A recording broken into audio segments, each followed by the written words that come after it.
चलिए, सो हम last time जहां पे अटके थे, that is the first class of the Protista called chrysophytes. हमने यहां तक बात की थी लास्ट टाइम कि there are 5 groups, that is 5 classes of Protista. Number 1 chrysophytes, number 2 dinoflagellates, number 3 euglenoids, number 4 slime molds, and number 5 that is protozoans, right?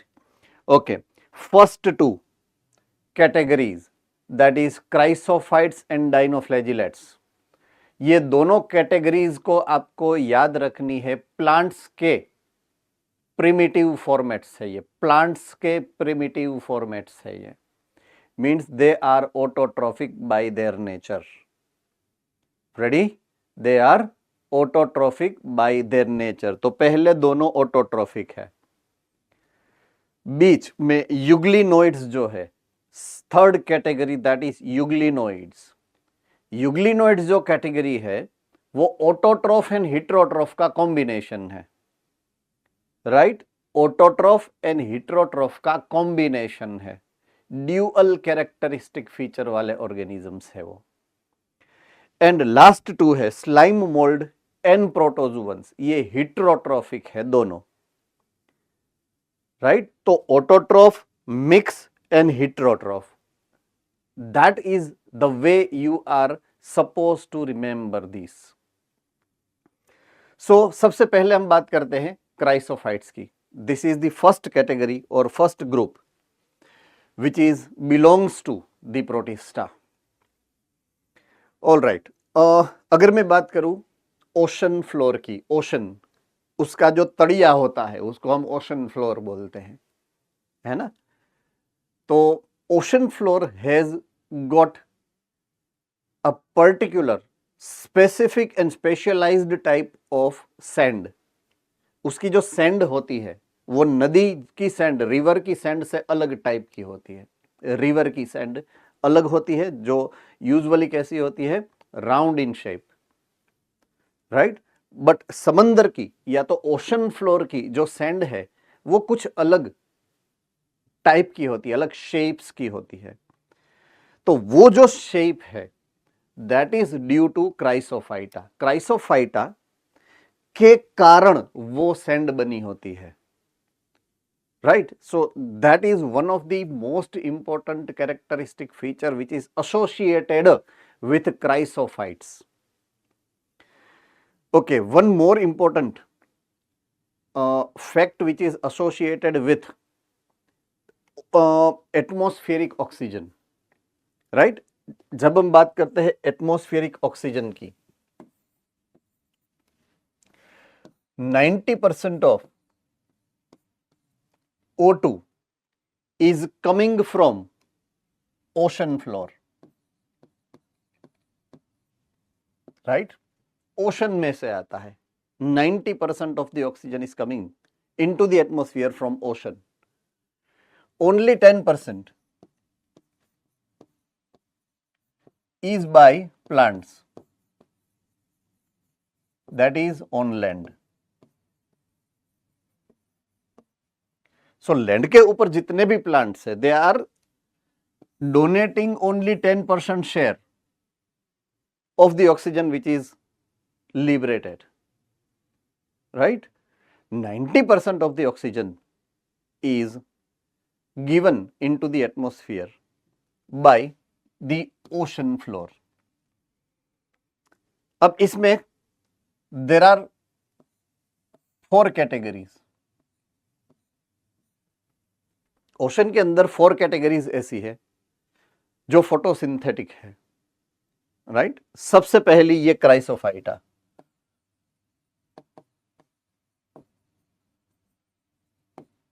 उसके बाद आएगा डाइनोफ्लैजिलेट्स,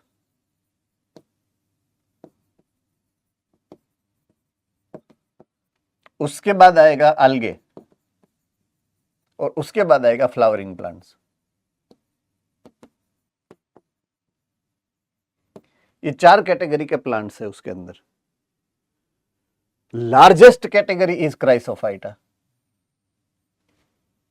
ये सबसे बड़ी कैटेगरी है। Maximum carbon dioxide is getting absorbed by Chrysophyta. So they are considered to be largest producer of the ocean floor. Largest producer of the ocean floor. ये Chrysophyta है। ये बहुत ही important point of view है which is associated with the Chrysophyta. They are the largest producer which is present into the ocean, right? Okay, let us consider all characteristic features of the chrysophytes. They are found in freshwater and marine atmosphere both. Majority of them are in marine water, very less they are into the fresh water. बहुत ही कम chrysophytes है जो fresh water के अंदर है। Majority of them are into the ocean floor. Please do remember this.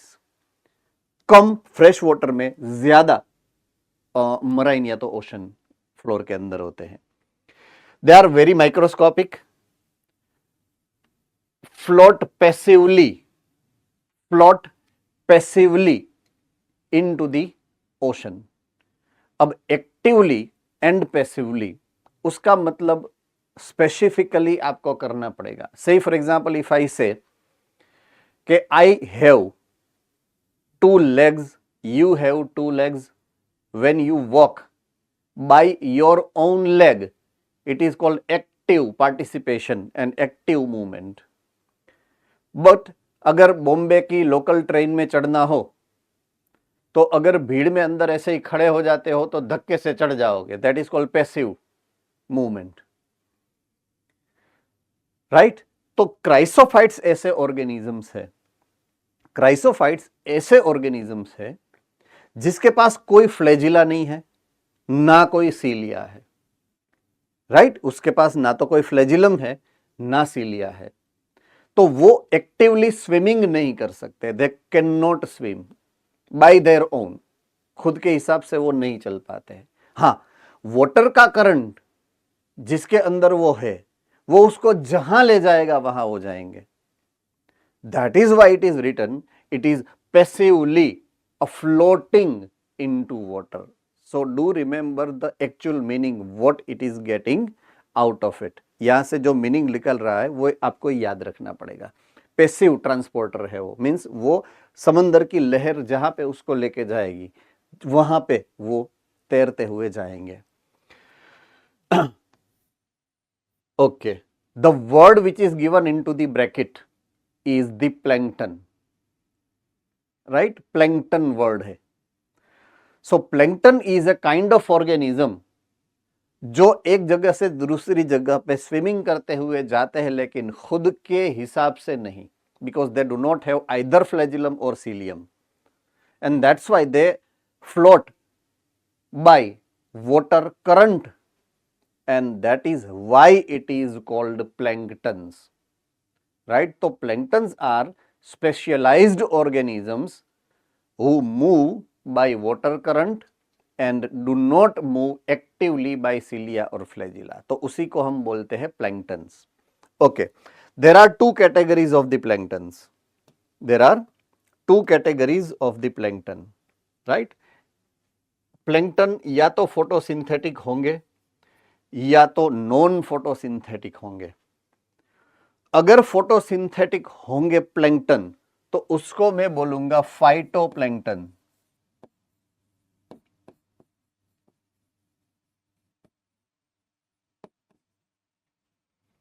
अगर photosynthesis कर सकते हैं तो उसको मैं बोलूंगा फाइटोप्लैंक्टन्स। फाइटो मतलब प्लांट, राइट? एंड अगर वो हेटेरोट्रोफिक है मतलब फोटोसिंथेसिस नहीं कर सकते हैं तब मैं उसको बोलूंगा जूप्लैंक्टन्स, means animal like planktons.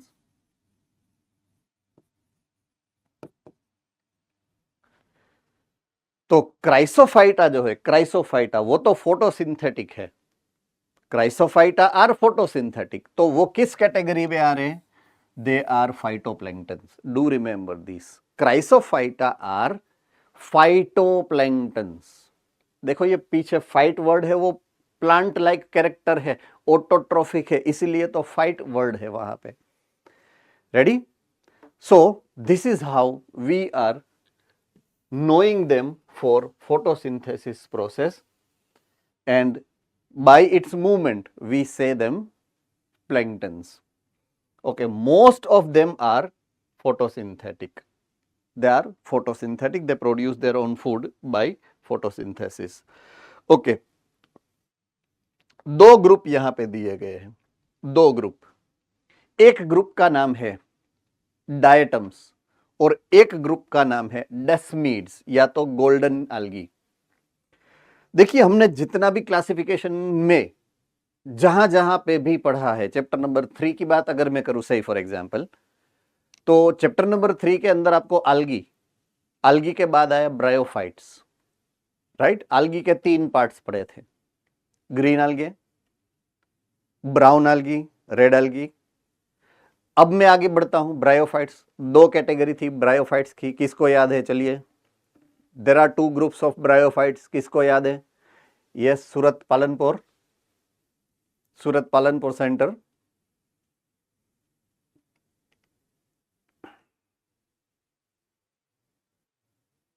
Okay, Ahmedabad, I am coming to you. Wait for me. Porbandar coming to you. Wait for you. Wait for me. Valsad coming to you.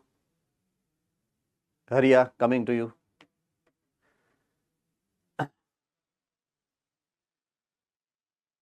चलिए Palanpur, we are waiting for you.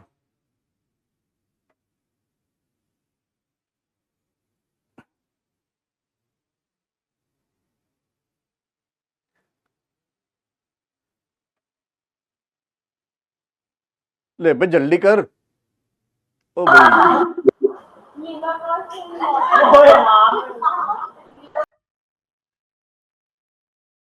कशु समझायु नहीं भाई, कशु समझायु नहीं।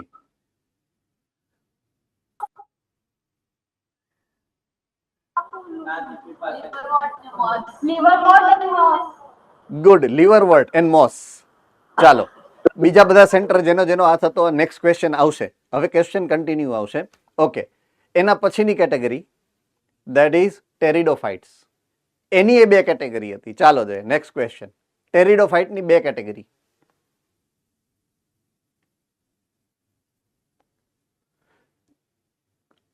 Pteridophytes ની 2 category. There are 2 categories of pteridophytes. Ahmedabad वाह, ferns and horse tails, good, very good।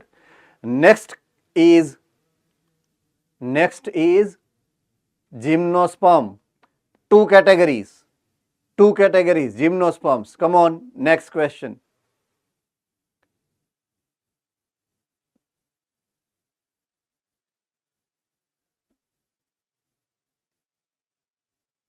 Porbandar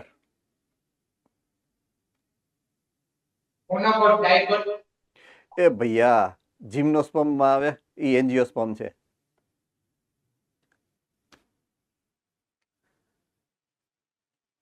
Ahmedabad good, pinus and cycas. Now comes dicot monocot, as I said, angiosperm में। Understood? So बधाईमां 2 डिविजन है, एम आना 2 डिविजन है। दैट्स व्हाट आई मीन कि अहींया 2 division है आना। देयर आर 2 कैटेगरीज, एक ने कहेवाय डायटम्स, एक ने कहेवाय डेस्मीड्स। क्लियर થઈ ગઈ વાત આખી? यस और no? All right, there are 2 categories of chrysophytes, एक ने कहेवाय डायटम्स, एक ने कहेवाय desmids. Now I am coming to their special characteristic feature. चलो स्पेशल कैरेक्टरिस्टिक फीचर की बात करते हैं डायटम्स की। ओके, ये जो ऑर्गेनिजम्स है यूनिसेल्यूलर भी है एंड ओशन फ्लोर के अंदर रहते हैं, तो they need some protective structure on the cell wall. Cell wall के ऊपर उसको एक प्रोटेक्टिव लेयर चाहिए, right? I once more repeat, जो भी ऑर्गेनिज्म या तो ओशन फ्लोर में होंगे या तो फ्रेश वाटर में होंगे, उसके सेल के ऊपर सबसे पहले सेल वॉल होता ही है, और सेल वॉल के ऊपर एक और प्रोटेक्टिव लेयर होता ही है। It is must, right. आपने जिस आल्गी के बारे में, आल्गे के बारे में नेक्स्ट चैप्टर नंबर 3 में पढ़ा है, सेल वॉल के ऊपर एल्जीन या तो और भी कोई XYZ लेयर होता ही है। रेडी? आपको पता है ना अल्जीन का यूज किया था आपने कहीं पे, कहां पे यूज किया था? अल्जीन का यूज किया है, किसको याद है? ऑल राइट, चलिए, किसको याद है एल्जीन?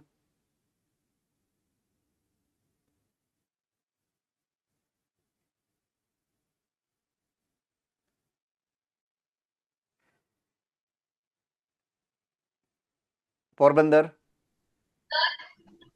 सर अगर यस, अगर अगर जली उसमें से बनती है, एल्जीन में से, राइट। ऑल राइट, सो वो प्रोटेक्टिव लेयर है उसके सराउंडिंग का। सो जो भी एक्वियस ऑर्गेनिज्म होंगे बिलोंग्स टू वाटर, उसके अंदर सेल वॉल के ऊपर भी एक प्रोटेक्टिव लेयर होता ही है। सो यहां पे भी है protective layer, do remember this. So यहां पे जो प्रोटेक्टिव लेयर है ना, they are very very special, बहुत ही स्पेशल है। वो सिलिका का बना है, सिलिका, जिसमें से रेती बनती है, सिलिका, राइट। मैं जो रेती की बात कर रहा था ना, समंदर की रेत, वो इसमें से बनती है ना। सिलिकस सेल वॉल है उसके पास, सिलिका से बनी हुई सेल वॉल है। कैसी सेल वॉल है? तो अप्पू, ओ अप्पू भाई, यहां पे ध्यान सबका, राइट। उस आपके जो भी बाथरूम के अंदर वो सोप केस नहीं होता है, एक ऊपर का हिस्सा एक नीचे का हिस्सा, दोनों के बीच में आप सोप रख के उसको बंद कर देते हो, exactly this type of mechanism, right. तो forming two thin overlapping shell, दो शेल होते हैं, एक सेल होता है, दूसरा सेल होता है, बीच में लिविंग सेल होता है, राइट। ये सेल है, उसके एक तरफ एक शेल है और उसके दूसरी तरफ दूसरा शेल है, तो शेल सेल शेल, राइट, ऐसा होता है। ये बीच में लिविंग सेल है, तो ऊपर से एक शेल और नीचे से एक शेल ऐसे कवर कर लेता है उसको प्रोटेक्शन के लिए, और बीच में लिविंग सेल होता है, राइट। तो which fits together as in a soap box, right. Bathroom के अंदर जो सोप बॉक्स होता है, उसमें जो जिस मैकेनिज्म से हम सोप रखते हैं, एग्जैक्टली उसी मैकेनिज्म से यहां सिलिका से बने हुई जो सेल वॉल है, वो दो इक्वल हाफ में डिवाइड होके ऑर्गेनिज्म के दोनों बाजू एक एक शेल ऐसा होता है। Diatoms are, as I said earlier, they are the chief producers, they are chief producer of the ocean floor. सबसे बड़ी कैटेगरी प्रोड्यूसर की यही है। Just imagine the number, just imagine their number, they are uncountable, they are uncountable। इतनी बड़ी तादाद में इतनी बड़ी पॉपुलेशन है उसकी ओशन के अंदर, रेडी। से फॉर एग्जांपल 90% ऑक्सीजन, उसमें से मैक्सिमम तो 60% तो टोटल ऑक्सीजन यही छोड़ते हैं, means 60% carbon dioxide are consumed by them. तो इसकी स्ट्रेंथ कितनी होगी, इसकी पॉपुलेशन कितनी होगी? They are very huge in their population. Do remember this, the cell wall deposit of diatoms over billions of the years, billions of the year से उसके dead body जब सेल गुजर जाता है बेचारा, तो उसकी जो सिलिका की कवर होती है वो कहां जाएगी, राइट। वो तो तड़िए में जाएगी एट द बेक, राइट, वो नीचे बैठ जाएगी, एंड नीचे ऐसे डिपॉजिट होता रहेगा होता रहेगा होता रहेगा, और उसमें से बनी है समंदर की रेत, राइट। उसी से बनी है ये sand, specialized sand which are found only into the ocean floor. So billions of the year in habitat known as diatomaceous earth. ये जो सपाटी होती है, ये जो क्रस्ट होता है, राइट, वो लैंड नहीं है, बट लैंड के ऊपर अलग टाइप का उसका टेक्सचर बना है, और वो टेक्सचर, वो फ्लोर को नाम दिया गया है डायटोमेशियस अर्थ, क्योंकि अर्थ का ऐसा पार्ट जिसका टेक्सचर डायटोम्स की बॉडी से बना है, डायटोम्स की डेड बॉडीज से बना है, तो उसको बोलेंगे हम डायटोमेशियस अर्थ. दिस इज यूज्ड, वो रेत को हम लेंगे, हम यूज कर सकते हैं, उस रेत का हम यूज कर सकते हैं. देखो कौन सी चीज के लिए हम यूज करेंगे उस रेत का.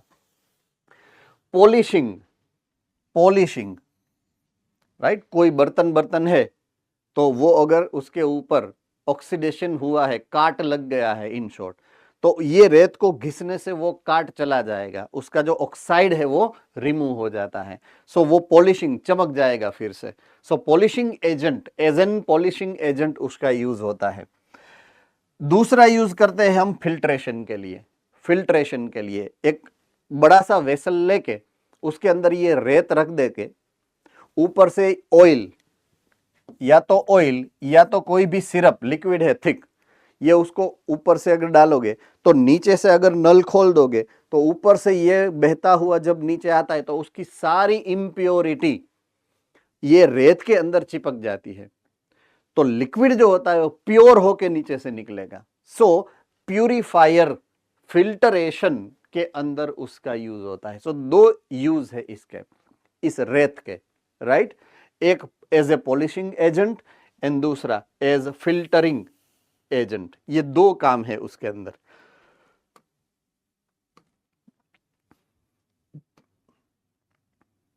Okay, so chrysophytes are getting over. Second types of organism, second group of organism are dinoflagellates.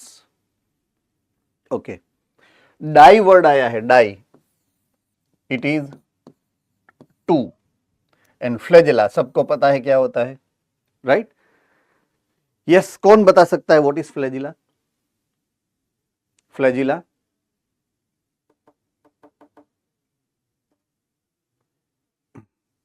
Porbandar.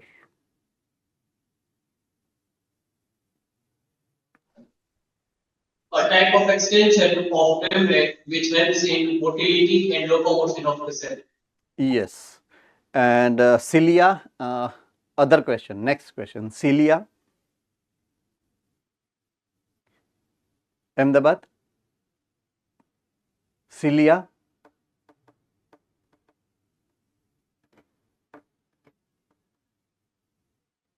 Any other center? Cilia. Okay, Junagadh. Sir, it helps in trapping the food particle. Right. So it is helping in food capturing. So cilia is basically types of extension which helps in movement, and flagella are the extension which is helping in locomotion. एक locomotion में use होता है और एक movement में use होता है. Locomotion flagella, movement cilia. Do remember this characteristic feature of both, right? Okay.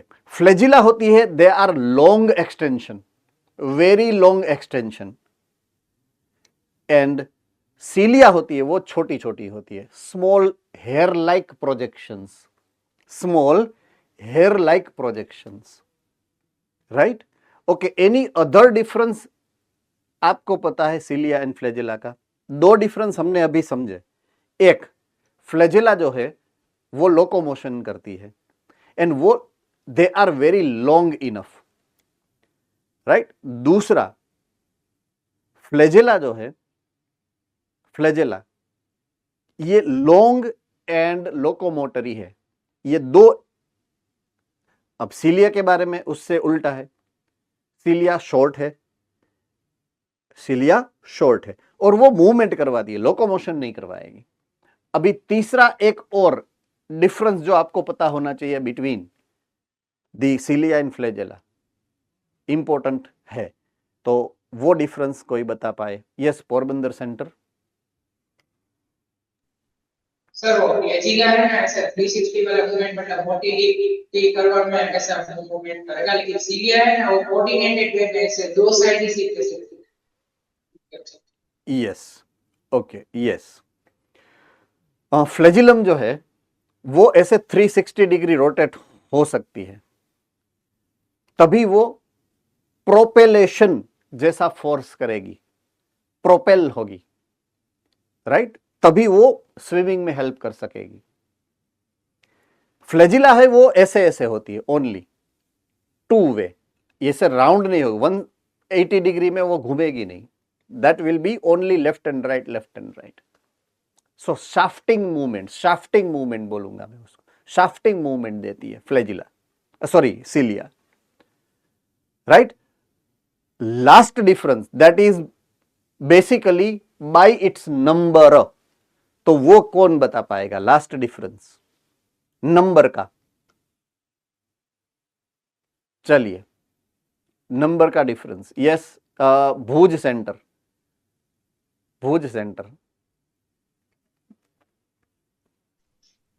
Celia are men. Flagella are three, mostly three, and cilia are men. Can you repeat the same? Sir, flagella are three and cilia are men. Okay. Right, okay. Fine, thank you. I think Porbandar also. Okay, Porbandar. Sir cilia है ना बहुत सारे होते हैं, ऐसे बाल की तरह ऐसे बहुत सारे होते हैं ऐसे कोऑर्डिनेटेड। Yes, okay. और फ्लैजिला है वो कम ऐसे होता है, साइज बड़ी होती है लेकिन उसका नंबर। All right. तो हम आज से याद रखेंगे जो मैं बोलने जा रहा हूं आपको, नंबर्स, राइट? अगर मैं प्रोकैरियोटिक की बात करूं, मोनेरा बैक्टीरिया, तो उसके अंदर भी फ्लैजिला होती है, यस और नो? या तो मैक्सिमम 1 से लेके 8 तक, 1 to 8 फ्लैजिला हो सकती है, किसमें? बैक्टीरिया के अंदर। Yes, Ahmedabad centre, your hands are raised.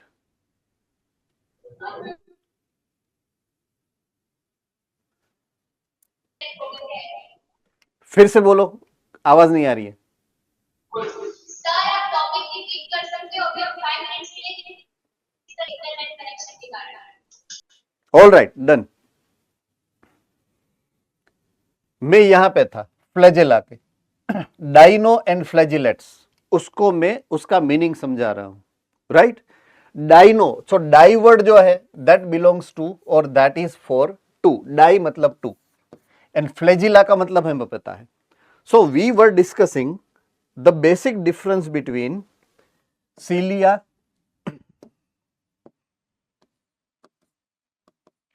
Versus flagella, right? तो डिफरेंस नंबर 1 जो है, difference number 1, flagella in prokaryote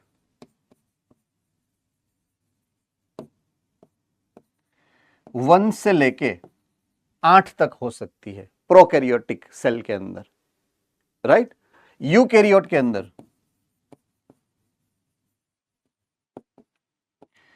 1 से लेके 2 तक हो सकती है, नॉट मोर देन 2। यूकैरियोटिक में 2 से ज्यादा कभी भी फ्लैजिला नहीं होती है, right? Okay, सीलिया are many,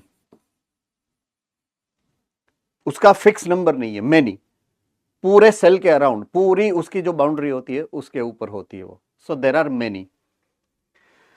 second difference between this two, they are very short. तो उसके लिए एक वर्ड है जिसको मैं लिख रहा हूं यहां पे, brush border.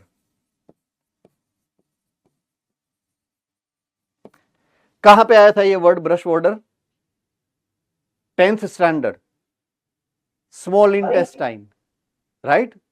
10th standard small intestine, brush border उसकी सरफेस होती है एब्जॉर्प्शन के लिए, फूड जो डाइजेस्ट होता है उसके अंदर से न्यूट्रिएंट को एब्जॉर्ब करने की ये कैरेक्टरिस्टिक फीचर है, राइट? तो ये ब्रश बॉर्डर लाइक स्ट्रक्चर है, वेरी शॉर्ट है और बहुत सारी है। ये है वेरी लॉन्ग प्रोजेक्शंस है, राइट। ओके, तीसरा उसका use, they are for movement and they are for locomotion, that is for swimming, क्योंकि वो उसका मीडियम जो है, medium of transport it is water, aqueous medium में है तो डेफिनेटली स्विमिंग करवाएगी, चलेगी नहीं, राइट। हाँ, ये 360 डिग्री और ये 45 डिग्री मूवमेंट करती है, so that is also one of the key feature, but ये मेजर डिफरेंस नहीं है। You can write it down, right, let me right 45 degree movement and 360 degree rotation.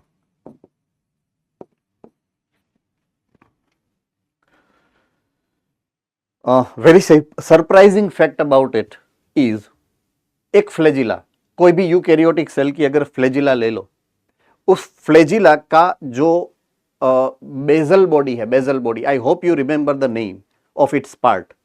एक हुक होता है, एक बेजल बॉडी होता है और एक उसका फिलामेंट होता है, याद है ना? थम्स अप, याद है?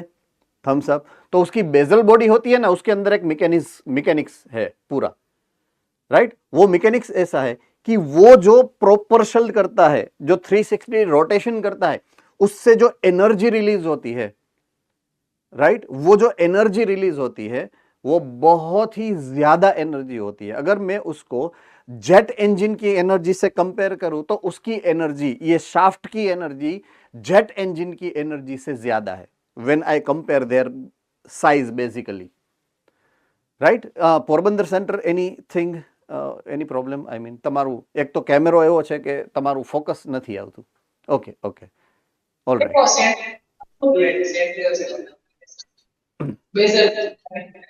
all right, okay.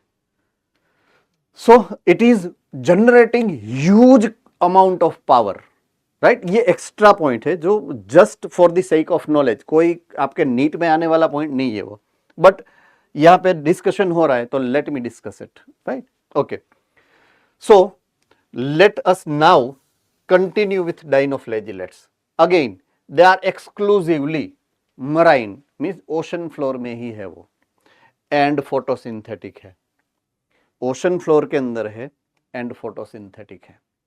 क्राइसोफाइटा से एक स्टेप ऊपर है ये, आई रिपीट, क्राइसोफाइटा से एक स्टेप ऊपर है इवोल्यूशन की रिस्पेक्ट से, आई रिपीट, इवोल्यूशन की रिस्पेक्ट से। तो अगर मैं कंपेयर करूं आल्गी की, आल्गी में सबसे पहले क्लोरोफाइसी और उसमें से जब रोडोफाइसी, फियोफाइसी एंड फियोफाइसी से रोडोफाइसी तक आप जाओगे तो डिफरेंस कहां पे आया था? डिफरेंस आया था कि वो किस जगह पे लोकेटेड है, राइट। फ्रेश वाटर में जो बहुत डीप नहीं है क्लोरोफाइसी है, सोल्टी वाटर के जो जंक्शन है fresh water and marine water का, वहां पे आपको मिलेंगे फियोफाइसी। और डीप ओशन में आपको, डीप मतलब इतना भी डीप नहीं, 500 मीटर से डीप नहीं, बट प्योर ओशन में आपको मिलेंगे रोडोफाइसी। तो जितनी उसकी डेप्थ गिरती है, डेप्थ ज्यादा होती है, तो वहां पे सनलाइट जो आएगी ना, वो सनलाइट की इंटेंसिटी घटेगी, कम होती जाएगी। तो फोटोसिंथेसिस करने के लिए बेसिकली उसको थोड़ा सा मॉडिफाई होना पड़ता है। वो मॉडिफिकेशन आता है उसके पिगमेंट्स के अंदर। किसमें मॉडिफाई आता है? पिगमेंट्स बदल जाते हैं, राइट। तो एक में ज़ेंथोफिल ऐड हो गया, राइट, और एक में कैरोटिनॉइड्स ऐड हो गया।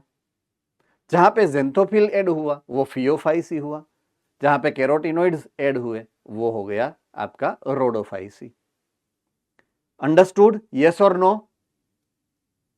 तो यहां पे भी ऐसी ही सिस्टम आ गई। क्राइसोफाइटा से जब डाइनोफ्लैजिलेट्स बने, इवॉल्व हुए, तो वो थोड़े अंदर गए, क्योंकि उसके पास फ्लैजिला है। एम आई करेक्ट और नॉट? उसके पास फ्लैजिला है। अगर फ्लैजिला है तो एक्टिवली स्विमिंग करेंगे। अगर एक्टिवली स्विमिंग करते हैं तो जहां जाना चाहते हैं वो जा सकते हैं। So they have gone too little deep into the ocean. अब वहां पे उसको जो सनलाइट मिलती है उसके हिसाब से उसके पिगमेंट अलग अलग टाइप के हैं। तो ये उसकी कैरेक्टरिस्टिक फीचर बन गई। देखिए सेकंड पॉइंट जो है उसका हाइलाइटिंग पॉइंट क्या है? पिगमेंट्स। पिगमेंट्स के ऊपर से वो अलग अलग टाइप्स के हो जाए। कोई येलो है, कोई ग्रीन है, कोई ब्राउन है, कोई ब्लू है, कोई रेड है, राइट?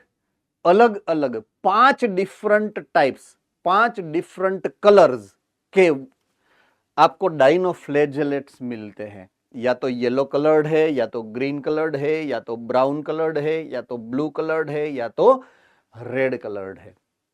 5 अलग अलग कैटेगरी। ओके, येलो कलर जो है, यहां पे मैं आपको ज्यादा एक स्टेप, एक पॉइंट आपको ज्यादा बोलता हूं। येलो कलर जो है उसका जो पिगमेंट है, किसको पता है? किसी को पता है येलो कलर्ड पिगमेंट? चलिए, yellow coloured pigment. Okay, Porbandar. Xanthophyll, sir. Exactly right, xanthophyll. ये येलो कलर्ड पिगमेंट जो होता है वो जेंथोफिल के कारण होता है yellow colour. Okay, green colour pigment सबको पता है, chlorophyll. Green coloured pigments are chlorophyll. Okay, brown colour जो होता है वो मिक्सचर होता है इन दोनों का, बराबर है? क्लोरोफिल एंड जेंथोफिल, ये दोनों अगर मिक्सचर में है तो वो ब्राउन कलर प्रोड्यूस करेगा। थोड़ा सा उसमें होगा कैरोटिनॉइड्स, ब्राउनिश कलर तब आएगा। वो तीनों का मिक्सचर होता है, लेकिन जेंथोफिल बहुत ही कम होते हैं।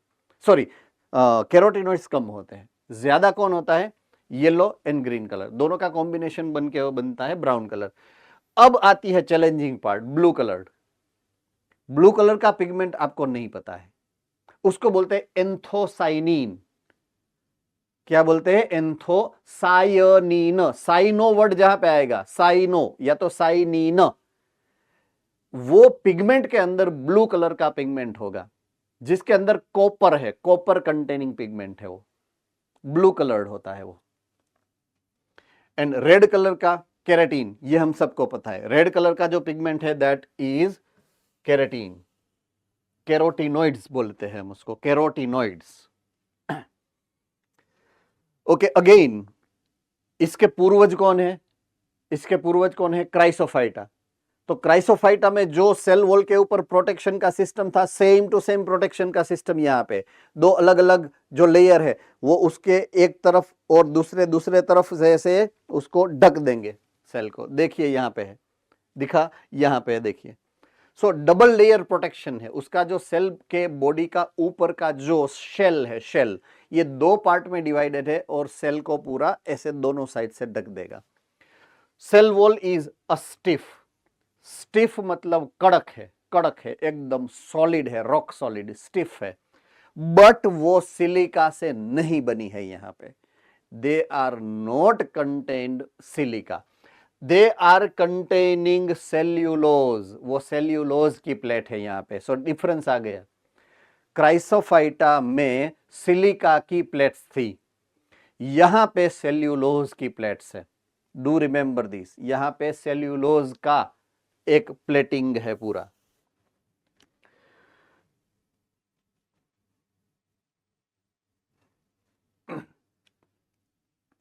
Now, interesting fact which is associated with dinoflagellates, right? Dinoflagellates are responsible for the red tide. Red tide.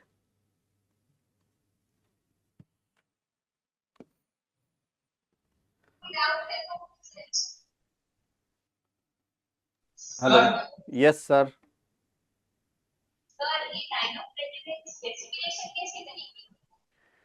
Respiration कैसे करेंगे? They are into the ocean floor, right?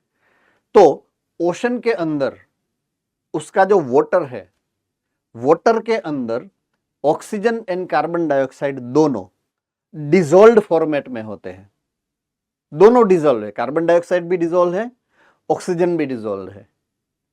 तो उसकी जो सरफेस है बॉडी की, राइट, उसकी जो बॉडी की सरफेस है उससे वो डायरेक्टली एब्जॉर्ब करना पसंद करते हो, या तो that is the only mechanism they have कि वो बॉडी सरफेस से उसको एब्जॉर्ब कर लेंगे ऑक्सीजन को, कार्बन डाइऑक्साइड वापस छोड़ देंगे। अगर वो फोटोसिंथेटिक है, सही फॉर एग्जाम्पल फोटोसिंथेसिस करना है उसको, राइट, तो मींस दिन है, ड्यूरिंग डे टाइम जब वो फोटोसिंथेसिस कर रहे हैं, so they absorb carbon dioxide from body surface. Carbon dioxide को तब वो ऑक्सीजन खुद प्रोड्यूस कर लेंगे, तो बाहर से लेने की तो जरूरत नहीं, like plant. Understood now? All right. बाकी रेस्पिरेटरी ऑर्गेनल है उसके पास, माइटोकॉन्ड्रिया है उसके पास, सो रेस्पिरेशन की प्रोसेस जो है वो माइटोकॉन्ड्रिया ही करेगा उसमें, क्योंकि ये यूकैरियोटिक सेल है, प्रोकैरियोटिक नहीं है, so they contain mitochondria, I mean, so organelle है उसके पास रेस्पिरेशन करने के लिए। Fine, okay. So case study जो इसके साथ डाइनोफ्लैजिलेट्स के साथ एसोसिएटेड है, that is called red tide mechanism, right, red tide mechanism. First point यहां पे दिया गया है, दो फ्लैजिला जो हमने ऑलरेडी डिस्कशन कर लिया है, so I am not discussing it. Most of them have two flagella, one is longitudinal, other is transverse. Longitudinal मतलब ऐसे ऐसे है, ट्रांसवर्स मींस ऐसे है, एक ऐसे है और एक ऐसे है, ऐसी दो उसकी फ्लैजिला है, so they are having two flagella. तो वो ऑलरेडी हमने डिस्कशन कर लिया, ये पोजीशन आपको याद रखनी है सिर्फ, एक लॉन्जिट्यूडिनल है और एक ट्रांसवर्स है, राइट। सो ये है, सही फॉर एग्जांपल एक फ्लैजिला ये है, दूसरी फ्लैजिला ऐसे इसके खांचे के अंदर, ये जो फरो है, फरो के अंदर जब चाहिए तब वो निकाल लेगा, बाकी फरो के अंदर वो सिचुएटेड होती है यूजुअली। तो ऐसी दो उसके पास फ्लैजिला है। रेड टाइड की बात कर रहा हूं मैं। रेड टाइड के लिए जो डाइनोफ्लैजिलेट्स रिस्पॉन्सिबल है वो डाइनोफ्लैजिलेट है रेड कलर्ड डाइनोफ्लैजिलेट्स, ये वाले रेड कलर्ड डाइनोफ्लैजिलेट्स, राइट। अभी वो ओशन के अंदर होते हैं, वो होते हैं ओशन के अंदर।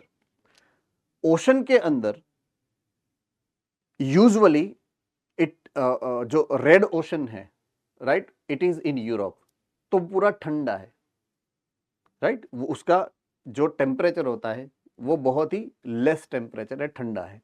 तो जब समर आएगा तो जो ओशन फ्लोर का सी शोर का पार्ट है वहां का पानी थोड़ा ठंडा होता है, सॉरी थोड़ा गर्म हो जाता है ड्यू टू दी सनलाइट। तो समर के अंदर वो पानी जो आगे का सी शोर का जो वाटर होता है, that water becomes warm, WARM, warm हो जाता है।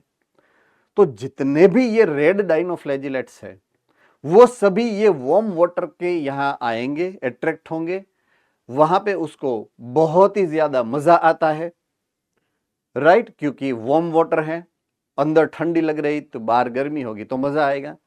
ये हो गया उसका ब्रीडिंग सीजन। वो वहां पे क्या करेंगे, रिप्रोडक्शन करेंगे, एसेक्सुअल रिप्रोडक्शन से मल्टीप्लिकेशन चालू कर देंगे। इतने ज्यादा पॉपुलेशन उसकी हो जाएगी कि पूरा जो वाटर है, वो वाटर का जो कलर है वो रेड कलर का हो जाएगा। सो वो जो टाइड आती है वो रेड कलर की टाइड आती है, तो वो फिनोमिना हम उसको बोलेंगे रेड टाइड फिनोमिना, राइट। सो वो आती है समर के अंदर, एंड समर में ये रेड टाइड फिनोमिना देखने को मिलेगी। ये जो रेड टाइड की फिनोमिना है that is due to the red coloured algae, right. And red coloured algae का नाम है, जो स्पीसीज है, जो ऑर्गेनिज्म है, उसका नाम है गोनियोलेक्स। जामनगर हरिया, अगर आपका हंसना बोलना मस्ती करना बंद हो गया तो कैमरा फिर से ऑन कर दीजिए भैया, है ना। Yes sir, I am waiting. आप कैमरा ऑन करोगे उसके बाद चालू होगा आगे।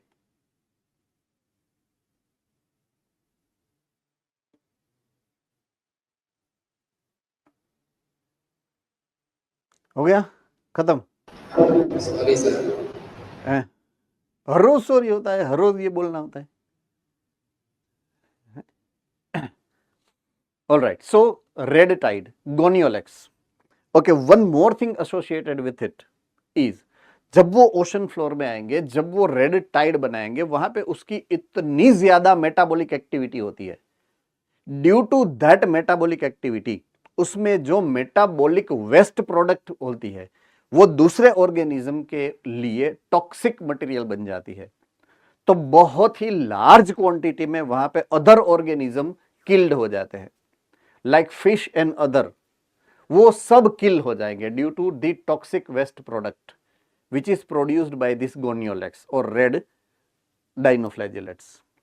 सो वो एक ऑल्सो नेगेटिव पॉइंट है ये रेड टाइड का, कि उसके हिसाब से दूसरे जो नॉर्मल ऑर्गेनिज्म होते हैं like fishes, they are getting die at large number, so kills the marine animals like fishes, वो उस सबको मार डालते, क्योंकि उसका जो मेटाबॉलिक वेस्ट होता है that use to be very toxic.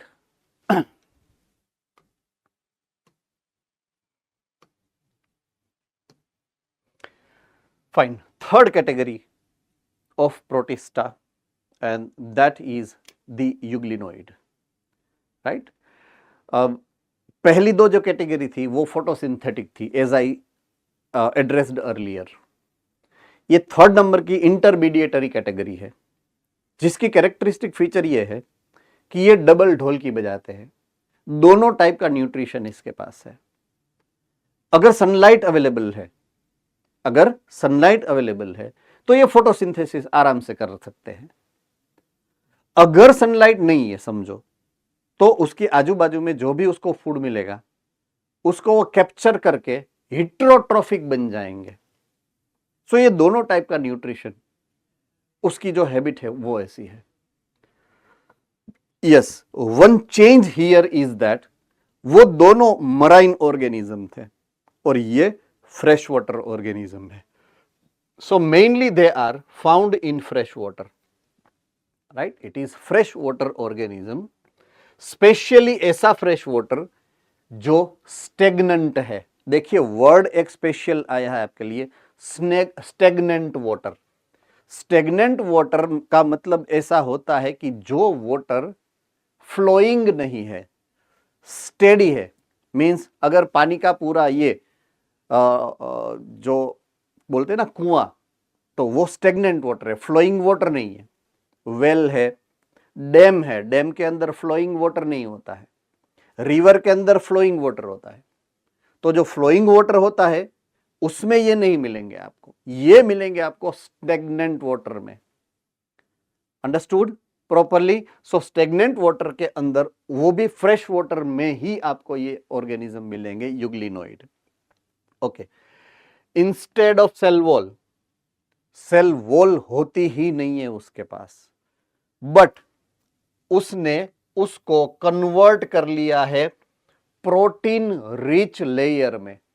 Protein rich layer, देखिए एक बहुत ही स्पेसिफिक यहां पे आइडेंटिफाइंग मार्क लिखा है, सेल वॉल नहीं है उसके पास।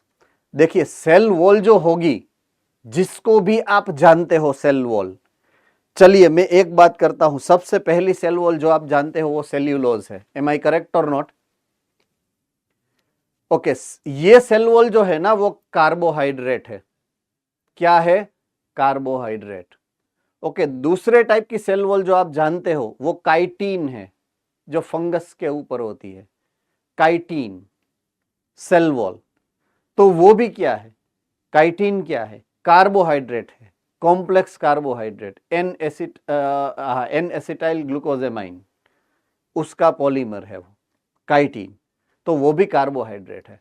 तो जहां पे सेल वॉल होगा, सेल वॉल कार्बोहाइड्रेट्स है, तो यहां पे कार्बोहाइड्रेट्स निकाल दिया उसने, मींस सेल वॉल निकाल दिया, और दूसरी चादर ओढ़ ली, प्रोटीन की चादर।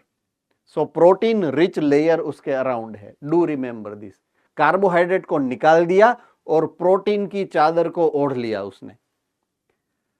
अब ऐसा क्यों किया उसने? राइट? सेल वॉल जो होती है ना वो रिजिड होती है, टफ होती है, सेल वॉल जो होती है वो कड़क मटेरियल होता है, स्टिफ होती है, STIFF, स्टिफ मटेरियल होता है।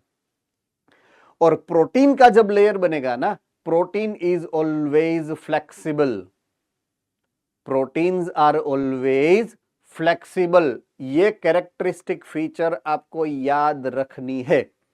अगर सेल वॉल प्रोटीन से बनती है तो फ्लेक्सिबल है, अगर कार्बोहाइड्रेट से बनती है तो वो स्टिफ है, कड़क है। तो अगर मुझे दोनों का कॉम्बिनेशन चाहिए, स्टिफ भी चाहिए एंड फ्लेक्सिबिलिटी भी थोड़ी चाहिए, तो मुझे उसका दोनों का कॉम्बिनेशन करना पड़ेगा। Glycoprotein, right, glycoprotein. तो यूजुअली सेल वॉल में ये दोनों मटेरियल मिलते हैं। Majority of the material is carbohydrate and it is also containing little quantity of protein to provide flexibility. ये बहुत ही इंपॉर्टेंट फेनोमिना है, बहुत ही इंपॉर्टेंट कैरेक्टरिस्टिक फीचर है ये दोनों मटेरियल की with respect to cell wall formation. Okay, so protein rich layer उसने बना लिया है उसकी सराउंडिंग में। ये प्रोटीन रिच लेयर का नाम है पेलिकल। ये प्रोटीन रिच लेयर को हम बोलेंगे pellicle. So euglenoids are having pellicle around them, gives flexibility, gives flexibility to the body. Okay, again they have two flagella, एक शॉर्ट है और एक लॉन्ग है, एक शॉर्ट है और एक लॉन्ग है। यहां पे भी दो फ्लैजिला है।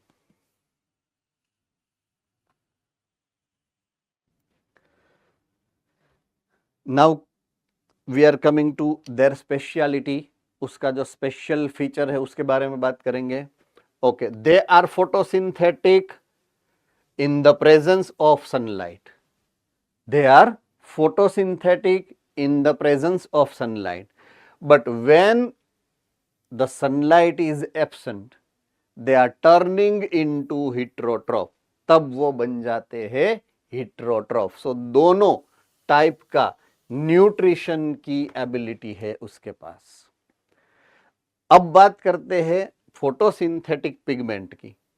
उसका जो पिगमेंट है वो pigment as they are fresh water organism, when they are fresh water organism, fresh water organism usually are not so deep, बहुत ज्यादा डीप नहीं होता है।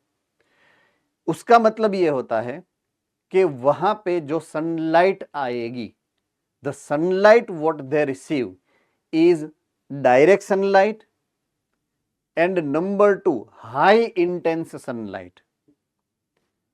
तो वहां पे फोटोसिंथेसिस सबसे ज्यादा अच्छा हो पाता है।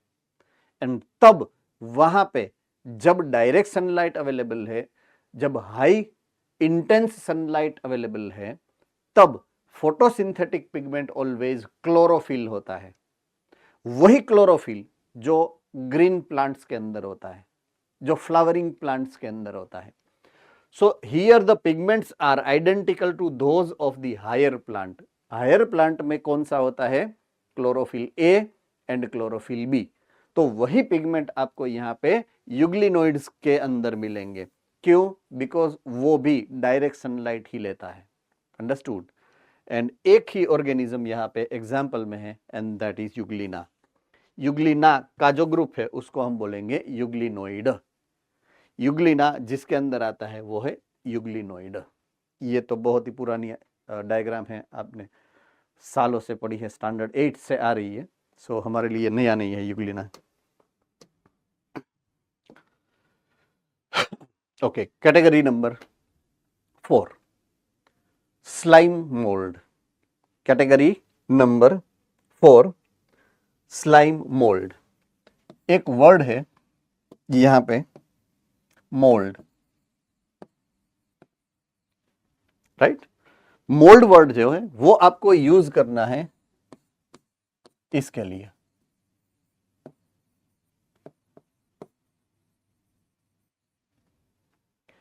फंगस की जो कॉलोनी होती है उसका एक टेक्निकल जो वर्ड है वो है मोल्ड, राइट। फंगस का जो कॉलोनी का मतलब ग्रुप, गुच्छा, गुजराती में गुच्छो कहवाय, गुच्छो, तो उसका जो गुच्छा होता है ना, दैट इज कॉल्ड कॉलोनी। तो फंगस की जब कॉलोनी होंगी तो उसके लिए वर्ड होता है मोल्ड, राइट। अच्छा, इसके आगे एक प्रीफिक्स भी है, स्लाइम, राइट। आगे एक प्रीफिक्स भी है, स्लाइम। स्लाइम बिलोंग्स टू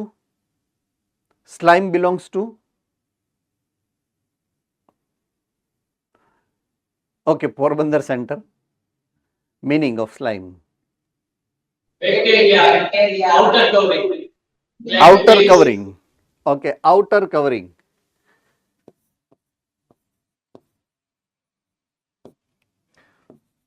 मैं एक वर्ड यूज कर रहा हूं यहां पे, सॉफ्ट कवरिंग। सिर्फ सॉफ्ट है ऐसा नहीं है, सॉफ्ट प्लस स्लाइमी। स्लाइमी का मतलब है स्टिकी और स्लिपरी।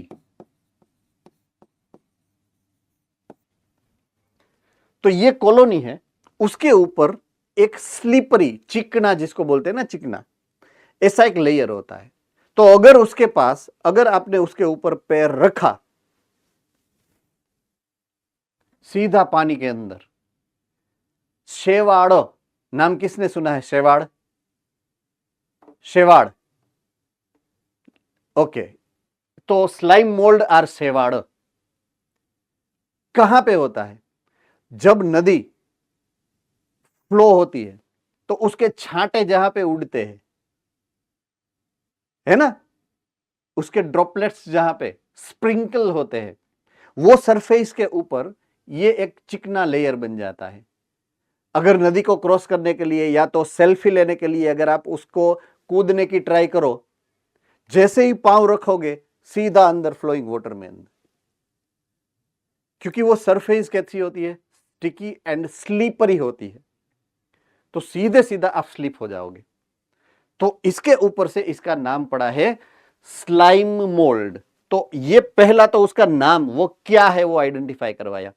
ये फंगस है जो यूनिसेल्यूलर है, फंगस है, यूनिसेल्यूलर है, बट वो ग्रुप में डिवाइड होके वो सेल्स का ग्रुप बन जाएगा, तो कॉलोनी बन जाएगी, जिसको मैं बोलूंगा मोल्ड। तो ये है इसका इतिहास। So it is associated with fungus, ये फंगस के पूर्वज है, right, primitive form of fungus. So they are saprophytic protista, saprophytic protista. चलो, सेप्रोफाइट का मतलब किसको पता है? सेप्रोफाइट का मतलब पोरबंदर से कोकने तो ट्राई आपो, बीजा ने સૌથી પહેલા અમારો વારો। ચાલો બીજા કોઈ સેપ્રોફાઇટ। હાય જામનગર સેન્ટર, જો ઓલો આમ હાથ ઉપર કરે તો ઓલો મારે હે, રેવા દે નહીં કે આપણે નથી બોલવું એમ। Dead and decay. ડેડ અને ડિકેઇંગ સબસ્ટન્સ ઉપરથી જે ન્યુટ્રિશન લે, that is called saprophytic nutrition. So they are getting that nutrition from dead and decaying material. Okay? इसके इतिहास पर आते हैं।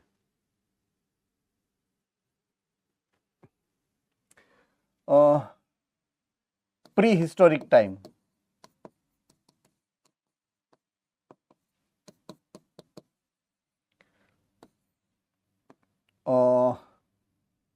only prokaryote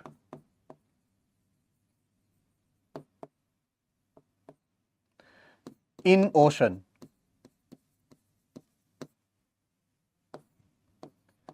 no organism on land। Land के ऊपर कुछ नहीं है, बिकॉज लैंड लिवेबल नहीं है, गर्म है सरफेस। वाटर है, ओशन फ्लोर में ही है, फ्रेश वाटर नहीं है, there is no fresh water. Understood? So अगर मैं बात करूं, से फॉर एग्जांपल ये ओशन फ्लोर है, आप ऐसा समझ लीजिएगा, ये ओशन फ्लोर है,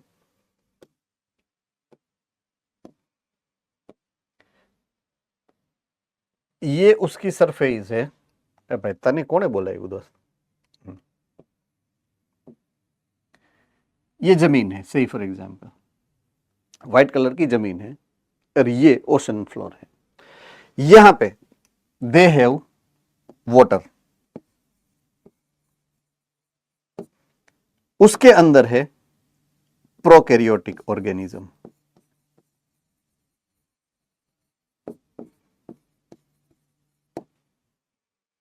ये है soil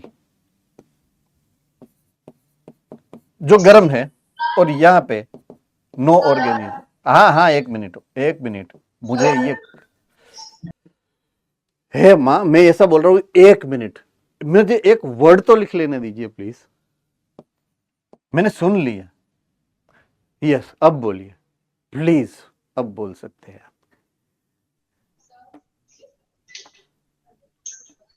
Sir, can you re-explain it?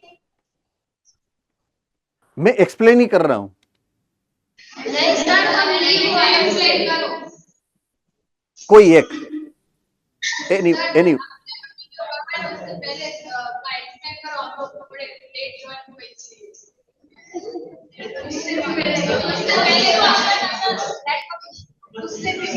Sir network issue के कारण हम लीव हो गए थे इसलिए फिर से एक्सप्लेन कीजिए। ओके, लास्ट पॉइंट आपने कौन सा पढ़ा है? लास्ट पॉइंट कौन सा पढ़ा है आपने? क्योंकि that contain highlight. Get it? Okay, I am coming back now. Slime mould, fourth category जो है स्लाइम मोल्ड, राइट? इसका मतलब मैंने समझाया पहले, जो मैंने समझाया वो ये है, राइट? तो slime and mould, there are 2 words. पहला वर्ड है स्लाइम, दूसरा वर्ड है मोल्ड। ओके, मोल्ड क्या होता है? What is the meaning of mould? Mould का मतलब है फंगस की कॉलोनी। फंगस उसकी कॉलोनी, उसको मैं बोलूंगा मोल्ड। कोई भी फंगस हो, अगर आप किंगडम फंगस की बात करोगे तो वहां पे भी मोल्ड ही वर्ड आएगा उसकी कॉलोनी के लिए। Understood? So fungus colony are called mould. इसका मतलब क्लियर कट ये है कि ये फंगस है, प्रिमिटिव फंगस है मोल्ड, राइट? दूसरा, स्लाइम वर्ड मैंने क्यों लिया है यहां पे? तो स्लाइम लेयर एक वर्ड आया था हमें प्रोकैरियोटिक सेल में, जो हमने एनाबिना और नोस्टॉक की डायग्राम्स देखी थी। उसके सेल्स की, उसकी जो सरफेस है वहां पे स्लाइम मोल्ड है, डायग्राम के अंदर लिखा होगा, आपको याद भी होगा शायद। तो स्लाइम वर्ड हो, वहां से लिया है हमने स्लाइम। सो वो आउटर सॉफ्ट कवरिंग है। स्लाइम का मतलब है उसकी बॉडी के ऊपर एकदम सॉफ्ट आउटर कवरिंग होती है। ओके, वो सॉफ्ट है इसलिए वो स्लाइमी है, ऐसा हम वर्ड यूज करते हैं। स्लाइमी का मतलब क्या होगा? Sticky and slippery. जिसके ऊपर पैर रखोगे, वो कॉलोनी के ऊपर अगर पैर रखा तो आप स्लिप हो जाओगे डायरेक्टली। तो उसका देसी नाम मैंने समझाया, शेवाड़ो बोलते हैं उसको, गुजराती में शेवाड़ बोलते हैं, राइट? तो जो शेवाड़ बोलते हैं ना, तो वही ये स्लाइम मोल्ड है। वहां तक हम पहुंचे थे लास्ट में। उसके बाद मैं समझा रहा हूं ये चीज, राइट? कि इसका ओरिजिन कैसे हुआ, ये आए कहां से है, यहां तक मैं पहुंचा हूं अभी, राइट? तो मैंने ये समझाया है कि एक समय ऐसा था, प्री हिस्टोरिक टाइम, कि जब सिर्फ ओशन के अंदर वाटर था, फ्रेश वाटर है ही नहीं, बिकॉज सॉइल गर्म है, सॉइल इज वेरी हॉट। तो बारिश होगी, सही फॉर एग्जांपल, तो ये पानी या तो उड़ जाएगा या तो आ जाएगा ओशन के अंदर गर्म होके। तो फ्रेश वाटर बॉडीज नहीं है, आई मीन। तो जो भी ऑर्गेनिज्म बने सबसे पहले, प्रोकैरियोटिक सेल जो बने, वो कहां पे बने? ओशन के अंदर बने हैं। ओशन के अंदर प्रोकैरियोटिक सेल बने हैं, राइट? चलिए, ये पॉइंट ऑफ व्यू समझ में आ गया मेरा या नहीं आया है? यस और no? Okay sir, yes sir. Sir यूक्लिड फिर से समझाएंगे? यूग्लिनोइड्स फिर से समझाओ. डिस्कनेक्ट हो गया था नेटवर्क प्रॉब्लम से. Okay, no issue.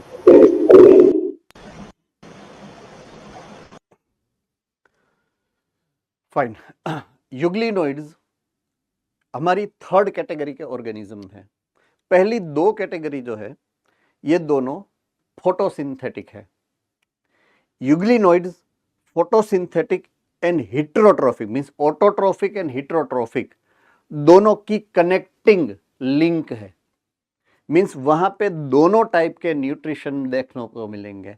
तो एक ही पूरे लिविंग ऑर्गेनिज्म वर्ल्ड के अंदर सिर्फ यही एक ऑर्गेनिज्म ऐसे है जो ऑटोट्रोफिक एंड हिट्रोट्रोफिक दोनों के कंबाइन फीचर को शो करते हैं.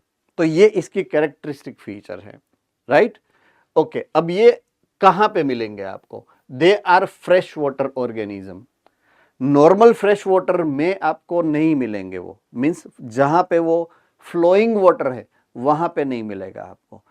अगर वो वाटर स्टेगनेंट है, स्टेगनेंट मतलब नॉट फ्लोइंग, जो मूवमेंट नहीं कर रहा है, ऐसे वाटर के अंदर ही वो मिलेंगे. स्टेगनेंट वाटर का मतलब ये है. ओके, अब सेकंड उसका जो इंपॉर्टेंट कैरेक्टर मैंने समझाया कि उसने अपने सेल वॉल को मॉडिफाई कर दिया. यूजुअली सेल वॉल होती है वो कार्बोहाइड्रेट से बनी होती है, इसीलिए सेल वॉल स्टिफ होती है, कड़क होती है, कठिन होती है. राइट. बट यहां पे स्टिफनेस नहीं है बिकॉज कार्बोहाइड्रेट को उसने चेंज कर दिया है. यहां पे उसने बना दिया है प्रोटीन रिच लेयर. प्रोटीन से बनाई है सेल वॉल उसने. तो जब प्रोटीन की सेल वॉल बनेगी ना, उसका नाम है पेलिकल. नाम है उसका सेल वॉल का पेलिकल. एंड उसके कारण उसके अंदर फ्लेक्सिबिलिटी बढ़ गई.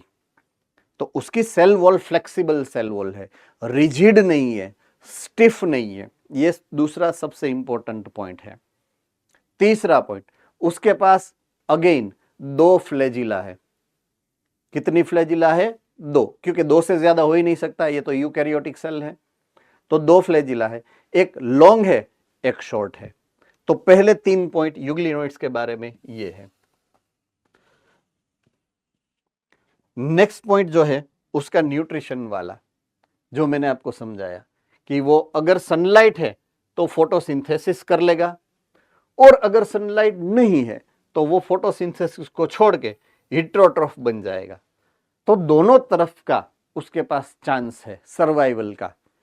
अवेलेबिलिटी ऑफ सनलाइट है तो ऑटोट्रोफिक बन गया, अगर अनअवेलेबिलिटी ऑफ सनलाइट है तो वो हिट्रोट्रोफिक बन गया. राइट. अब बात आती है नेक्स्ट पॉइंट की. जो पिगमेंट सिस्टम उसके पास है फोटोसिंथेसिस के लिए, जो पिगमेंट सिस्टम उसके पास है वो है हाई क्लास या तो हाई लेवल के प्लांट के अंदर होता है, same to same.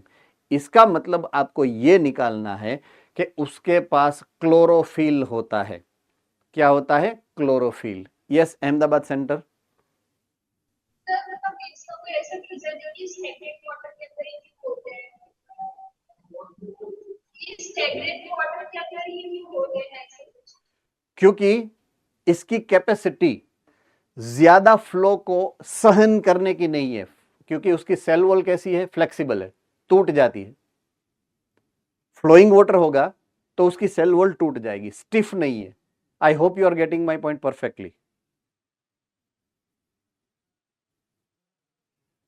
All right, good. So ये स्टेगनेंट वाटर में इसलिए देखने को मिलते हैं. अगर वो फ्लोइंग वाटर में किसी सरफेस के साथ अगर वो भटका जाएंगे, कोलाइड होगा, कोलेजन होगा, तो वो टूट जाएंगी इजीली. राइट. आई होप मेरी बाबा हिंदी एंड गुजराती का कॉम्बिनेशन मजा आता होगा आपको. भटका जाएगी इन्हें, ऐसा अगर किसी को नहीं समझाता है ना तो मन में हमें समझ लेने का कि ये क्या बोल रहे हैं, ऐसा है ना.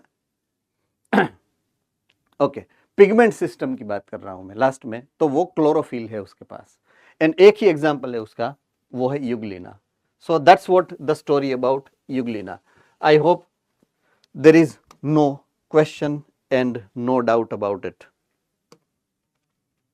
Okay. अभी मैं वापस आ जाऊं यहाँ पे. राइट। ओके, सो ओशन का पानी गर्म है जिसके अंदर प्रोकैरियोटिक सेल है। अब प्रोकैरियोटिक में से बन के उभर के आए यूकैरियोटिक सेल।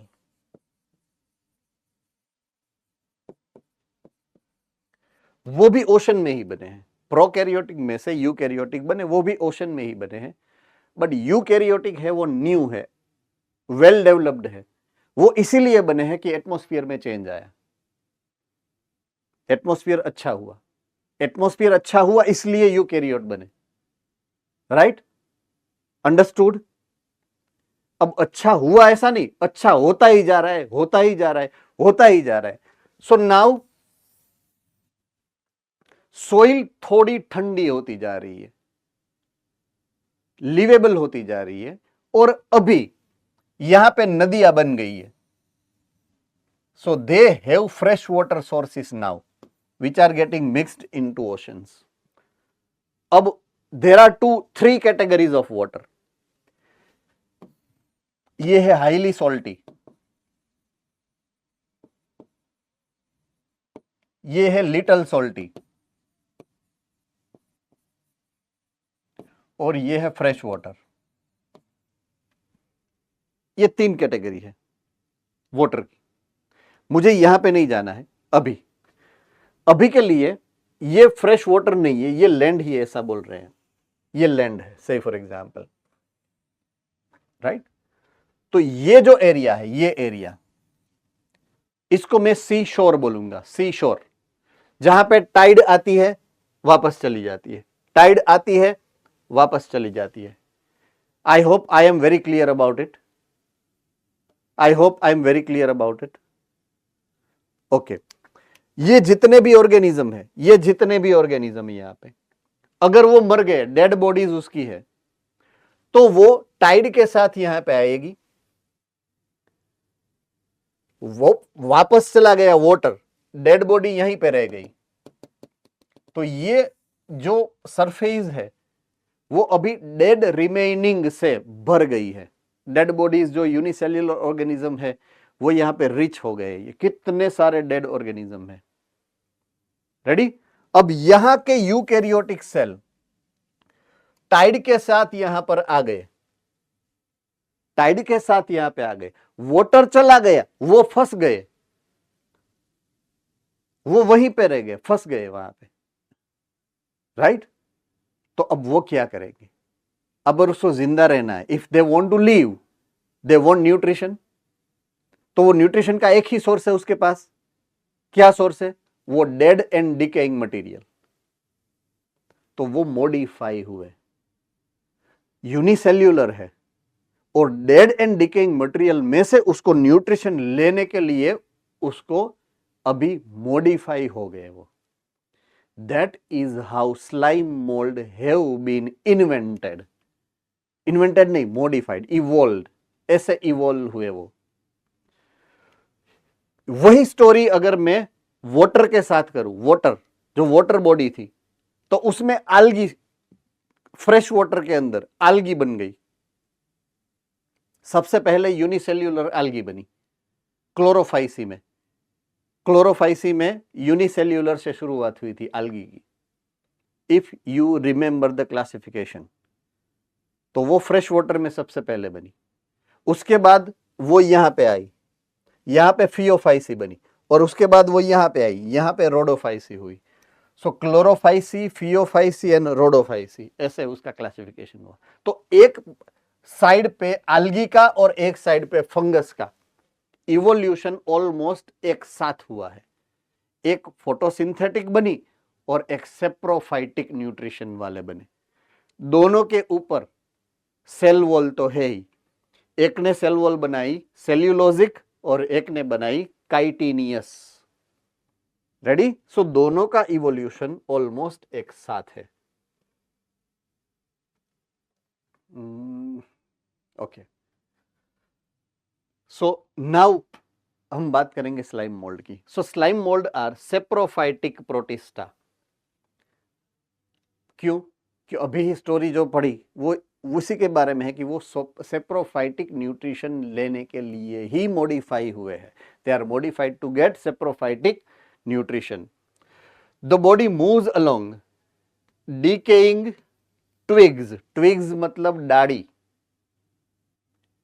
जो बड़े बड़े प्लांट्स होते हैं वो अगर टूट गए, राइट, और बारिश आती है और वो भीग गए, सो वहां पे उगना वो चालू होंगे, because without water it can not survive.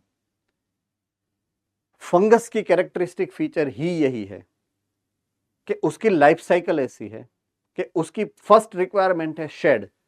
Shade मतलब जहां पे सनलाइट नहीं आती है, शेड मतलब जहां पे सनलाइट नहीं आती है। दूसरी उसकी रिक्वायरमेंट है प्रेजेंस ऑफ वाटर। ये दो कैरेक्टरिस्टिक फीचर है फंगस की लाइफस्टाइल के। तो फंगस तभी उगेगी जब either it is not receiving sunlight and it is receiving the water. Presence of water, absence of sunlight, तभी सनलाइट के एब्सेंस में ही वो उगती है। सो फंगस कहां पे उगेगी? डीकेइंग ट्विग, जो सूखे झाड़ होते हैं उसकी जो ट्विग्स होती है, डाड़ी जो टूट गई हो, बिखर गई हो, सड़ गई हो, तो उसके ऊपर वो उगेंगे, right. Twigs and leaves engulfing the organic material. तो ये अगर टूटे हुए पत्ते नीचे गिर गए हैं, से फॉर एग्जांपल, या तो टूटी हुई टहनियां यानी कि ट्विग्स नीचे गिर, उसके ऊपर वो उगना चालू हो जाएंगे, राइट। तो वो गिरे हुए हैं, नीचे गिरे हुए हैं, तो अभी वो डेड मटेरियल है। क्या है वो? डेड मटेरियल है। तो उसमें से वो engulfing the organic material, organic material को खाना शुरू करेंगे। तो न्यूट्रिशन कहां से लेते हैं? डेड एंड डीकेइंग सब्सटेंसेस में से। ओके, नाउ हम बात करते हैं, उसके पास दो कंडीशन है, या तो उसके पास फेवरेबल कंडीशन है या तो उसके पास अनफेवरेबल कंडीशन है, राइट। या तो उसके पास फेवरेबल कंडीशन है या तो उसके पास अनफेवरेबल कंडीशन है। दोनों कंडीशन में उसका बिहेवियर क्या होगा, बट उसके लिए मुझे एक ऑर्गेनिज्म के बारे में आपको बताना पड़ेगा जिसका नाम है प्लाज्मोडियम। ये एक प्रोटिस्टा है जो मलेरिया प्रोड्यूस करता है हमारी बॉडी के अंदर। तो malaria was very ancient disease जिसके ऊपर से काफी सारी रिसर्च हुई। तब हमें उसके रिसर्च के मीडियम से पता चला कि प्लाज्मोडियम इज द ऑर्गेनिज्म जिसके कारण हमें मलेरिया होता है। तो इसकी लाइफ स्टाइल या तो लाइफ साइकिल, इसकी रिसर्च होने के बाद हमें पता चला कि से for example if it is the Plasmodium, ये प्लाज्मोडियम का सेल है, राइट। अगर उसको फेवरेबल कंडीशन मिलती है तो वो जिंदा रहेगा, अगर अनफेवरेबल कंडीशन है तो उसको मरना नहीं है, it doesn't want to die, right. तो पहले मैं बात करता हूं अनफेवरेबल कंडीशन की।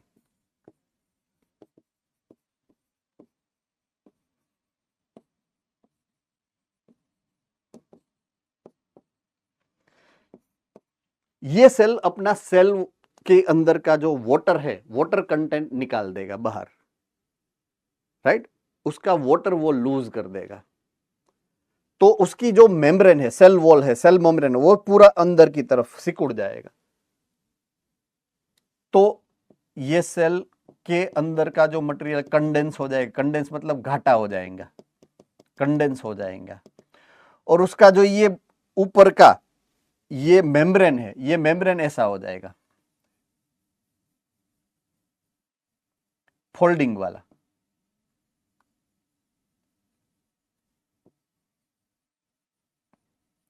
मीन्स ये थिक लेयर हो गया आजू बाजू में पूरा, ऐसा कन्वर्जन हो जाएगा इसका। ये जो स्ट्रक्चर बना,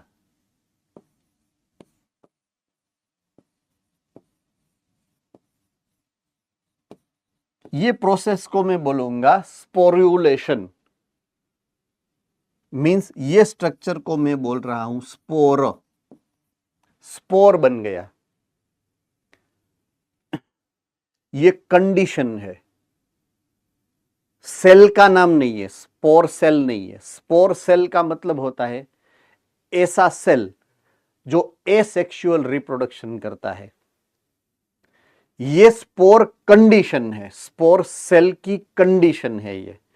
तो ये स्पोर बना, सिकुड़ गया, श्रंक हो गया, श्रंक हो गया, श्रंकंड, तो ये स्पोरफाइटिक कंडीशन में आ गया, स्पोर्युलेशन हुआ, स्पोर बन गया। अब इसका जो ऊपर का लेयर है वो जाड़ा टफ हो गया, तो उसको सर्वाइवल कैपेसिटी देगा वो। तो वो एक्सट्रीम या अनफेवरेबल कंडीशन में it can survive for long period of the time. ये कब होगा? ये कब होगा? In the absence of water, in the absence of good condition, in the absence of nutrition. जब उसको न्यूट्रिशन मिलेगा, जब उसको वाटर मिलेगा, तब क्या करेगा? वाटर को अगेन एब्जॉर्ब कर लेगा। यहां पे उसने क्या किया था? Lost the water. यहां पे वो क्या करेगा? Absorb the water. अब्जॉर्प्शन कब करेगा? फेवरेबल कंडीशन में।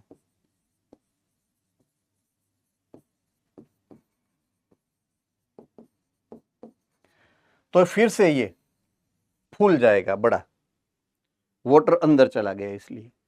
At the same time, point to be noted, at the same time इसका जो सिंगल न्यूक्लियस था ना, वो डिवाइड होना चालू हो जाएगा। काफी सारे ऐसे न्यूक्लियस बन जाएंगे इसके, many nucleus will be formed. काफी सारे न्यूक्लियस बन गए। देखिए, हर एक न्यूक्लियस के ऊपर नया मेम्ब्रेन बन जाएगा। ये एक नया मेम्ब्रेन बना, ये दूसरा नया ये ऐसे। तो इसका मतलब ये है कि ये सेल के अंदर दूसरे नए सेल बन गए। अब जैसे इसका ग्रोथ शुरू हो जाएगा, ये बाहर का लेयर फट जाएगा। It means they all will be release later on, ऐसे करके। तो एक सेल में से काफी सारे नए सेल बने, राइट? एक सेल में से काफी सारे नए सेल बनते हैं। बट ये कब होता है? जब फेवरेबल कंडीशन होता है तब। रेडी? इसको बोलते हैं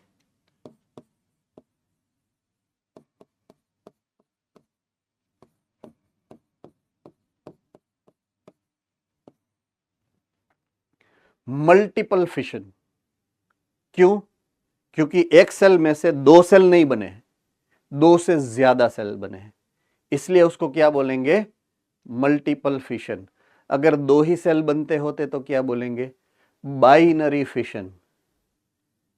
याद आ गया ना 10th स्टैंडर्ड, है ना? बाइनरी फिशन किस में आया था आपको? बाइनरी फिशन अमीबा, पैरामीशियम, उसमें बाइनरी फिशन होता है। इसमें मल्टीपल फिशन होता है। मल्टीपल फिशन का बेस्ट एग्जाम्पल प्लाज्मोडियम।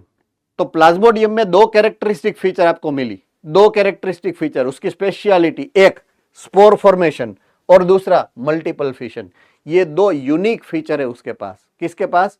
प्लाज्मोडियम के पास। Ready? Doubt? Any doubt? All right.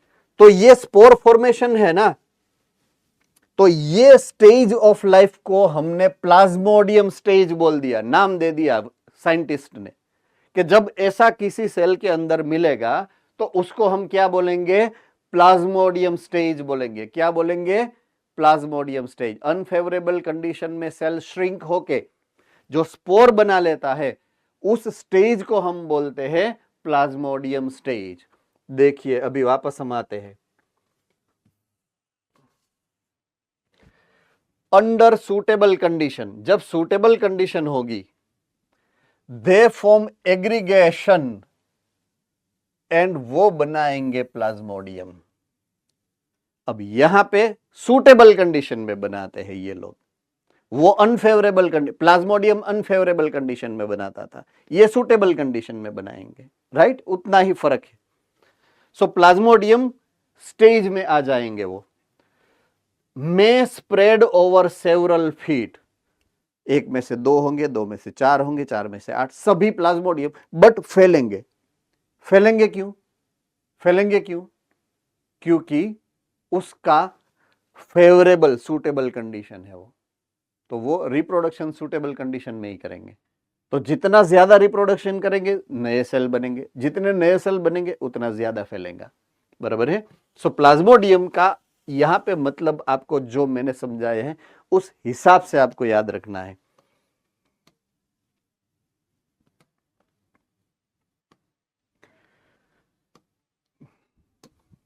Okay, now under unfavourable condition, जब उसकी कंडीशन अनफेवरेबल हो जाएगी तब क्या करेंगे?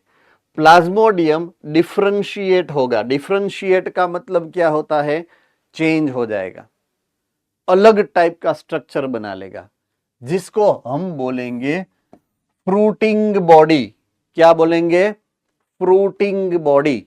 Okay, fruiting body is a characteristic feature of fungus. कोई भी फंगस है उसके अंदर फ्रूटिंग बॉडी होती है, राइट? फ्रूटिंग बॉडी ऐसा पार्ट है जिसके अंदर उसके गैमीट्स प्रोड्यूस होते हैं, राइट?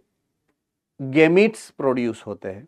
ओके, अब पार्ट जो यहां पे आपको जो मेन पॉइंट याद रखना है, ये इतने अंडर डेवलप्ड ऑर्गेनिज्म है, लेस डेवलप्ड ऑर्गेनिज्म है कि उसके सेक्सुअल सेल को मैं गैमीट नहीं बोल सकता हूं। गैमीट तो डेवलप्ड सेल है, ये सेल इतने डेवलप्ड नहीं है, तो टेक्निकली मैं उसको गैमीट्स नहीं बोल सकता हूं, राइट? तो उसको मैं बोलूंगा सेक्सुअल स्पोर। क्या बोलूंगा मैं? सेक्सुअल स्पोर बोलूंगा। सेक्सुअल स्पोर किसमें प्रोड्यूस होते हैं? फ्रूटिंग बॉडी में। अगर वो सेक्सुअल स्पोर है तो वो सेक्सुअल रिप्रोडक्शन करेंगे। इसके पहले अनफेवरेबल कंडीशन नहीं थी, फेवरेबल कंडीशन थी। फेवरेबल कंडीशन में वो एसेक्सुअल रिप्रोडक्शन करते हैं, और ये अनफेवरेबल कंडीशन है। अनफेवरेबल कंडीशन में वो सेक्सुअल रिप्रोडक्शन करते हैं। Do remember this. ऐसा यहां पे आपको क्लियर कट लिखा नहीं है, बट दिया तो है ही, because fruiting body are responsible for the production of, fruiting body में बनते हैं सेक्सुअल स्पोर, जो करते हैं सेक्सुअल रिप्रोडक्शन, राइट? वो सेक्सुअल रिप्रोडक्शन के लिए है। तो अनफेवरेबल कंडीशन में वो सेक्सुअल रिप्रोडक्शन करते हैं।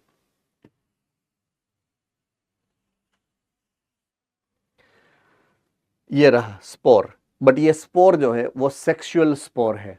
हमने एक वर्ड आगे ऐड करना है, सिर्फ स्पोर नहीं, सेक्सुअल स्पोर बोलेंगे हम उसको, right? Okay, spores have true walls.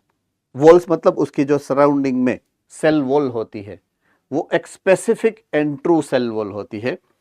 Highly resistant, resistance मतलब वो स्ट्रॉन्ग है, क्योंकि उसका फेवरेबल कंडीशन नहीं है, अनफेवरेबल कंडीशन है, तो उसको वॉल चाहिए, वो प्रोटेक्टिव चाहिए। तो वो true highly resistance means protective है। क्यों? सर्वाइव करेगी वो। अगर वो स्प्रेड हुई एयर के अंदर, अगर वो स्प्रेड हुई एयर के अंदर, तो एयर में वो कहां जाएगी किसी को नहीं पता है, राइट? तो इट मे बी पॉसिबल कि 1 वीक के अंदर उसको फेवरेबल कंडीशन मिल गई, इट इज पॉसिबल 1 महीने के बाद उसको फेवरेबल कंडीशन मिली, एंड ऐसा भी पॉसिबिलिटी है कि 1 साल के बाद भी उसको नहीं मिलती है, 2 साल, 5 साल, 10 साल के बाद मिलेगी। तो सालों तक उसको अगर जिंदा रखना है तो यहाँ पे उसकी जो वॉल होती है, उसके प्रोटेक्टिव वॉल जो है उतनी स्ट्रॉन्ग है, उतनी इफेक्टिव है कि सालों तक उसको जिंदा रख सकती है, राइट? स्पोर जो है एयर करंट के साथ स्प्रेड होते हैं। उसके जो स्पोर बने हैं, स्पोर किस में बने हैं? फ्रूटिंग बॉडी के अंदर, राइट? वो एयर करंट के साथ स्प्रेड होते हैं। सो this is the characteristic feature which is associated with the fruiting body, spore and characteristic features of the spore.